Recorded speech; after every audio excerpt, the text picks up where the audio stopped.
Hay gente que cuando se apasiona saca lo mejor de sí misma. Hay gente que cuando se apasiona saca lo peor. Y hay gente que sin necesidad de apasionarse termina sacando lo peor de una serie de cuestiones.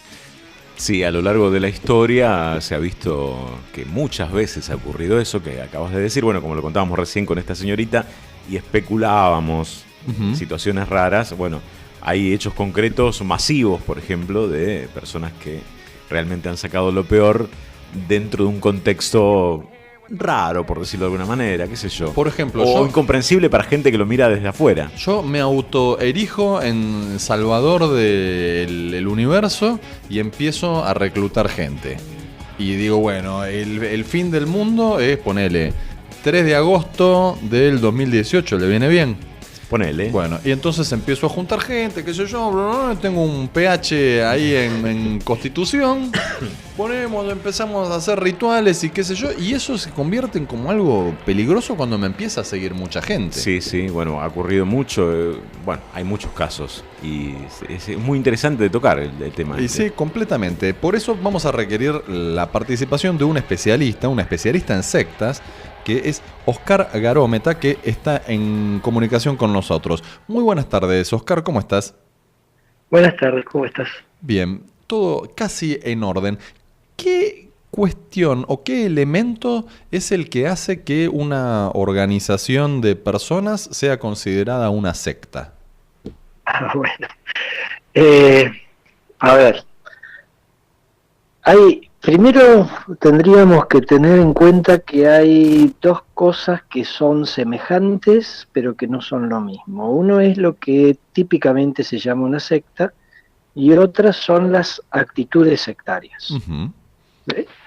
Te vas a encontrar actitudes sectarias dentro de cualquier organización social. Uh-huh. En un club de fútbol, en un partido político, en una iglesia, en una sociedad de vecinos. En todas partes puede haber actitudes sectarias. Ahora, para que eso se cristalice en una secta, tiene que haber una voluntad explícita del grupo de separarse del grupo anterior. Uh-huh. Por eso el término secta lo que quiere decir es que se separaron, se cortaron, pero muchas veces te encontrás con actitudes sectarias que son muy fuertes sin que lleguen a la división, porque en realidad no les interesa separarse, o simplemente por el momento no lo ven como una necesidad. Uh-huh. ¿Sí? Pero, digamos, y otra cosa es lo que generalmente decimos como secta, que es estrictamente la secta de temperamento religioso, digamos. Uh-huh. ¿Sí?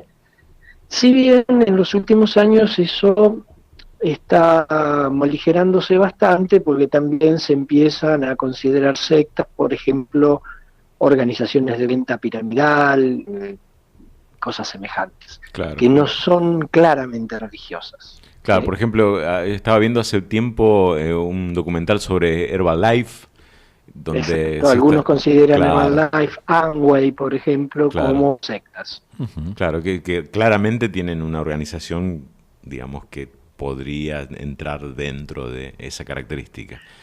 Claro, pero hay que tener cuidado. Claro. A veces las califican simplemente porque son una organización piramidal. A ver, sí, hay técnicas de venta que suponen organizaciones piramidales o de marketing que suponen organizaciones piramidales, pero eso no nos habilita a pensar que toda organización piramidal es una secta. Claro, en realidad el argumento que daban algunos era el hecho de que se convencía, por decirlo de alguna manera, a mucha gente para que pusiera todo su dinero en eso y después obviamente terminaban perdiendo toda la plata y era como que la gente se convencía, le llenaban la cabeza, tiki tiki, sí, esto es la panacea, vas a ganar dinero, mucho y después terminabas perdiendo plata, entonces por ese lado por ahí se apuntaba, pero no creo que justamente como decís vos. Bueno, pongamos en la lista los bancos. Claro, totalmente. Digamos, las líneas divisorias son muy sutiles, son muy finitas, muchas veces muy técnicas, y entonces es muy fácil poner el calificativo de secta, pero después es muy difícil el definir por qué lo es, porque después te pasan cosas como esa, a ver, de lo que me estabas diciendo, sí, ganan plata. Cuando un banco tiene una tasa de retorno del 26% y a vos te ofrece el 18% por el plazo fijo, está ganando un 8%, que es la tercera parte de lo que te paga vos. Y Claro. ¿por eso es una secta? No, no es una secta por eso. Es un banco, es una entidad financiera. Lo otro es un negocio, es una organización de ventas. Puede que sea una secta, no digo que no, pero no alcanza a decir porque es una organización piramidal que explota, bueno, sí, eso de que explota a sus miembros, habría que discutirlo bastante, ¿no? Precisarlo sobre ¿Y todo. qué organización es considerada secta y sirve claramente como para definir, bueno, este funcionamiento que ha existido en la Argentina ha sido una secta o lo es? Mira, hay muy pocas organizaciones que invariablemente reciben el nombre de secta, y esa característica de invariablemente incluso depende de opciones personales de quienes somos los que estamos hablando. A ver, yo te podría decir, sin lugar a dudas, el grupo del clan Manson ha sido Claro. y es aceptado como una secta. Claro, que ¿Sí? justamente Claramente. ahora está en boga, o por lo menos estuvo saliendo en los medios por la muerte de Manson, justamente. Exacto, por la muerte de Manson. Ese fuera de toda discusión. O por Ahora, ejemplo, Jim hay Jones. grupos, Jim Jones, Claro. otro, exacto. Pero si lo miras, Jim Jones es muy parecido al origen de muchos predicadores estadounidenses que han inicialmente comenzado de la misma manera. La única diferencia es que Jim Jones llevó su grupo al suicidio masivo antes y no tuvo trayecto histórico. Claro. De lo del trayecto histórico te lo digo por esto. Mirá, un grupo que en términos generales, cuando estudiamos la historia, todo el mundo acepta como de que en el origen era una secta, son los adventistas. Pero hoy nadie te diría que los adventistas son una secta, te van a decir la iglesia adventista. Claro, totalmente. ¿Por qué? Porque hay la posibilidad de un desarrollo histórico. Y muchas veces ha ocurrido que lo que en el origen inició como un grupo sectario con actitudes claramente sectarias, de alguna manera logró reinsertarse en la sociedad, logró comulgar con esa sociedad de la que de otra manera se había separado antes, y entonces cristaliza y empieza a ser socialmente funcional. Por eso, cuando recién hablábamos del ejemplo, dije claramente el Manson, y el Jim Jones es cierto, pero fíjate, no tuvo desarrollo histórico. Y de repente hay algunos cultos que tienen sacrificios animales que vienen desde el fondo de los tiempos, o sea, no puestos a hurgar también, qué sé yo, el episodio de Caín y Abel corresponde también con un sacrificio de animales hacia su Dios, pero se mata una gallina y ya las vecinas están diciendo, acá hay una secta, acá está actuando una secta. Porque, digamos, una de las características, pero no la única, es el actuar de un modo descontextualizado del ambiente social en el que se mueven. Y las religiones afrobrasileras responden a una cultura diferente de la nuestra y entonces suenan extrañas. Y aunque yo te podría decir, bueno, pero son herederas de religiones animistas africanas. Sí, es cierto, en África. Claro. Acá están trasplantadas, los miembros, la mayoría no son africanos, adoptan un contexto social y cultural que les es ajeno y que es ajeno al resto de la sociedad en la cual ellos se mueven. Y eso provoca. Ahora, le podemos decir que a veces sí, puede ser una secta, a veces puede ser simplemente alguien que está en búsqueda, a veces puede ser un negocio. No necesariamente tienen por qué coincidir las tres cosas en una. Yo me quedé con lo que decías del derrotero histórico o el trayecto histórico, no recuerdo bien cómo lo dijiste, y me vino a la cabeza enseguida la cientología. Digamos, otra más. Pero eso, digamos, es casi contemporáneo, digamos, o reciente, por decirlo de una manera. ¿Pensás que, como en el caso de los adventistas, va a ocurrir lo mismo, digamos, que en el tiempo? Porque incluso ahora está por salir un documental que aparentemente le va a pegar duro a la cientología. ¿Es una secta la cientología? Hay que ver hasta dónde logran sobrevivir Claro. a la desaparición del fundador. La desaparición, a ver, una de las características propias del movimiento sectario es estar claramente centrados en un líder. Entonces, cuando ves a alguien con una fuerte personalidad que está liderando, que termina teniendo control sobre los pormenores de la vida de sus miembros, ahí tenés un dato muy fuerte de que estás en presencia de una secta, ¿no? Es cuando los miembros le entregan su libertad al líder y el líder decide por ellos. Claro. Con lo cual, un punto muy importante en ese camino histórico que hacen es cómo logran sobreponerse a la desaparición del líder. Claro. Y si ese liderazgo se perpetúa y el líder es simplemente reemplazado por otro líder, o si eso va llevándolos a buscar formas más adecuadas, a convivir con, por ejemplo, volviendo al ejemplo de la Iglesia Adventista. La Iglesia Adventista fue claramente sectaria en los principios del siglo XVIII en Estados Unidos, predicando algo parecido a la broma que hacías en el inicio, ¿no? Por eso se llaman adventistas, el advenimiento de nuevamente Jesucristo al mundo, para el fin del mundo, así empezaron. Tuvieron un par de fracasos, desplazaron a su líder. Fíjate que tiempo después aparece el que fue el fundador de los Testigos de Jehová, que originalmente era adventista. Sin embargo, cuando él intenta reivindicar un liderazgo y volver a proponer una fecha de la segunda venida de Cristo, inmediatamente es expulsado de la Iglesia Adventista y queda fuera. Y a partir de ese momento, la Iglesia Adventista empieza a moderar todas esas afirmaciones respecto del Apocalipsis y demás, empieza a cambiar el tono e empieza a, progresivamente y poco a poco, a convertirse en lo que hoy conocemos como la Iglesia Adventista.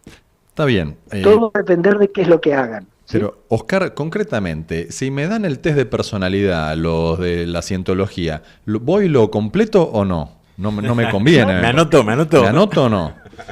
No, es mentira. No, me estás jodiendo. ¿Es una mentira? Lo único que hay que hacer es leer historia en serio. Claro. Ronald Hubbard, que es el fundador, era un escritor de ciencia ficción. Sí.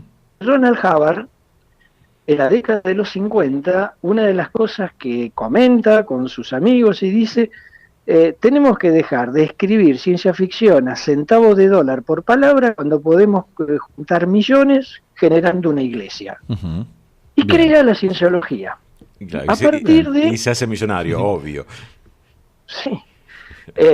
De hecho, tenés un par de películas, una de ellas con John Travolta, que muestran malísima, un concepto de la historia. Sí, claro, sí. Pero para ellos es la historia, eso es el origen. Claro.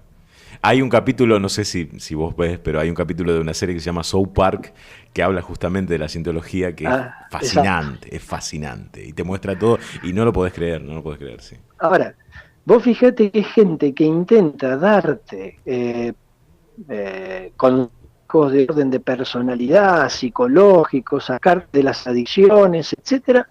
¿Sobre qué base científica? La base científica son los libros de ciencia ficción de Hubbard. No son un manual de psicología. Claro. Cuando vos vas y decís ese test de personalidad que me mencionaste, ¿de dónde sale ese test de personalidad? ¿De algún manual, psicología, conductual? No. De hecho, es un aparatito que inventaron ellos que metés la mano ahí. Es una locura, pero bueno, qué sé yo. Y bueno, pero hay gente a la que le sirve. Sí, obvio. Ese es el tema. Obvio. Hay gente que responde a esos estímulos y consecuentemente se siente contenida. Es el tema de la fe, obviamente.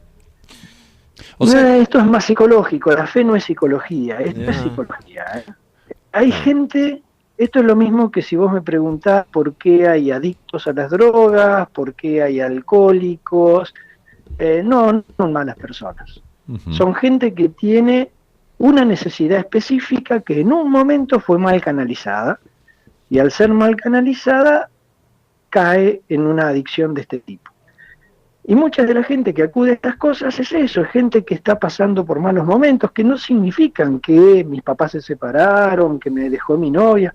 A veces el mal momento es uno de esos momentos personales que tenemos en donde estamos desorientados, no sabemos demasiado qué hacer, estamos aburridos de lo que hacemos todos los días, y cae una propuesta que es distinta, que me resulta atractiva a mí, no porque lo sea genérico, sino porque justo me resultó atractiva a mí, y me llama la atención, y ya que estoy y encuentro y me tratan bien. ¿Cuánta gente hay que acude a las iglesias tradicionales para sentir que tiene un lugar, que es reconocida, que es contenida? Claro, sí, claro. Mucha. Porque muchos permanecen en grupos de amigos. Y por eso, ¿por qué te cuesta separarte de un grupo de amigos, aunque quizás tus amigos no sean las mejores personas del mundo? Y por eso, porque necesitas sentirte contenido, necesitas sentirte reconocido, y ahí lo estás recibiendo. Y entonces ni siquiera es una cuestión de ciencia, no hay razones. Esto es psicología, es el mundo de las tendencias, de los afectos, de la contención. No hay que confundirlo con religión. Muy bien. Por eso hay muy claro. sectas en todas partes. Vos vas a encontrar, yo soy hincha de River. Ah, bueno, Siempre- no, listo. Se invalidó todo lo bueno que dijiste antes. Siempre pongo un ejemplo y digo, a ver, si vos me decís que el único director técnico que ha tenido River en su historia es el Pelao Díaz, eso es una secta. Ujú. ¿Me entendés? Claro, ¿Por qué? clarísimo. Porque vos estás tomando una partecita y absolutizándola y poniéndola por encima del todo. Y Entonces, todos sabemos no. que el único técnico es Gallardo. Y ahí perteneces a la otra secta. A la secta gallardista, claro. Exacto. Chicos, en realidad eso son conductas sectarias que las hay en todos lados. No es necesariamente una secta, digamos. Así empezamos la conversación que toma forma circular y se vuelve por eso también una estructura de cuento. Estamos hablando con Oscar Garómeta, que es especialista en sectas.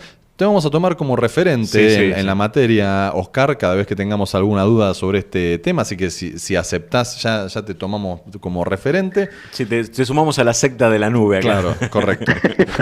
Con gusto. Y bueno, y te agradecemos mucho la comunicación en la tarde de hoy con ecléctica.com.ar.